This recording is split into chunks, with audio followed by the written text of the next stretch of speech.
पहलगाम में 22 अप्रैल को एक बहिमाना हमले में 25 सयाह और एक मुकामी कश्मीरी मारे गए थे। इस वाक़े के बाद अभी तक हमलावरों को पकड़ा नहीं जा सका है।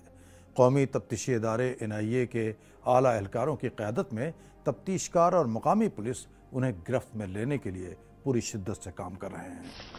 सयाहों पर हमले के बाद पुलिस और फ़ौज ने पहलगाम और उसके गिर्द कई अजला में फैले हुए वसी जंगलाती इलाकों में तलाशी मुहिम शुरू कर दी थी।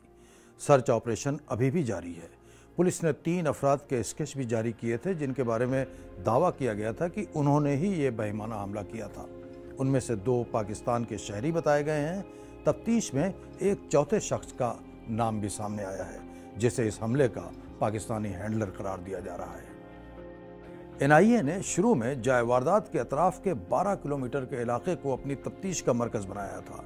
संडे को NIA की तरफ से जारी किए गए एक बयान में कहा गया है कि उसने शवाहिद जमा करने के लिए अपनी तफ्तीश का दायरा गुज़िश्ता बुध से वसी कर दिया है। बयान के मुताबिक एजेंसी आईनी शाहिदों के बयानात का गहराई से जायज़ा ले रही है। उनसे हर छोटी बड़ी तफसील जमा की गई है ताकि इस बहिमाना हमले के ताने बाने जोड़े जा सकें। तफ्तीशी इदारे ने हमलावरों के तरीक़ेकार के बारे में सुराग हासिल करने के लिए सयाहती मुकाम तक आने जाने के रास्ते का गहराई से जायज़ा लिया है। हमले के वक्त पहलगाम में मौजूद तमाम सयाहों के फ़ोन्स में मौजूद वीडियोज़ को भी देखा जा रहा है। तफ्तीशकारों ने इस हमले के सिलसिले में बड़ी तादाद में कश्मीरी नौजवानों से भी पूछगछ की है।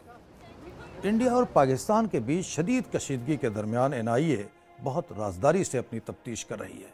चूँकि ये मामला इंतहाई हसास नौइयत का है, इसलिए तफ्तीश में होने वाली पेशरफ्त या हमले के ज़िम्मेदारान के बारे में कोई सुराग मिलने के बारे में एजेंसी और मुकामी पुलिस पूरी तरह खामोश है।